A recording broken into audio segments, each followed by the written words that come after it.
સમાચારમાં આગળ વાત કરીએ તો દાંતીવાડા તાલુકાના વાઘરોડ ગામના ખેડૂત સુરેશભાઈ સાંખલા સાથે થયેલી ₹2.16 કરોડ રૂપિયાના જમીન છેતરપિંડીના મામલે પોલીસે કાર્યવાહી તેજ બની છે।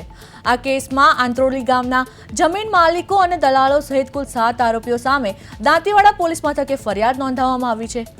આરોપીઓએ ફરિયાદી ખેડૂતને વિશ્વાસમાં લેવા માટે મામલતદાર કચેરીમાં કાયદાકીય પ્રક્રિયાના નામે ખોટી નોંધ પડાવી હતી, જેના આધારે સુરેશભાઈ સાંખલાએ સોદાની રકમ 50% જેટલા એટલે કે ₹1,08,41,000 રૂપિયા ચૂકવી દીધા હતા। ત્યારબાદ જમીન દસ્તાવેજ કરવાની વેળાએ વેચનાર પક્ષે હાજર રહેવાનો ઇનકાર કરતા સમગ્ર કૌભાંડનો પર્દાફાશ થયો હતો। પીડિત ખેડૂતે કરેલી ફરિયાદમાં મામલતદાર કચેરીના એક અધિકારીની ભૂમિકા પણ શંકાસ્પદ હોવાનો આક્ષેપ કરવામાં આવ્યો છે।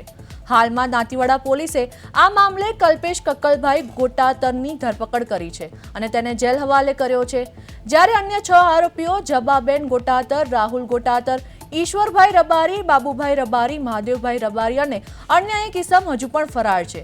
તેમને ઝડપી પાડવા પોલીસે વિવિધ ટીમો બનાવીને સઘન તપાસ શરૂ કરી છે।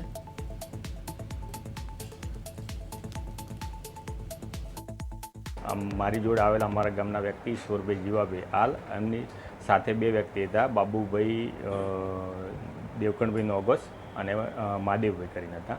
એ લોકો આવેલા અને અમારા જ ગામમાં જગ્યા મને બતાવેલી, બરાબર। અમને અલગ અલગ ટુકડે મને પહેલો 11,000નું ટોકન કરાવેલું, એના પછી 5 લાખ રૂપિયા ટોકન કરાવ્યું અને પછી 6 લાખ રૂપિયા એક લઈ ગયા।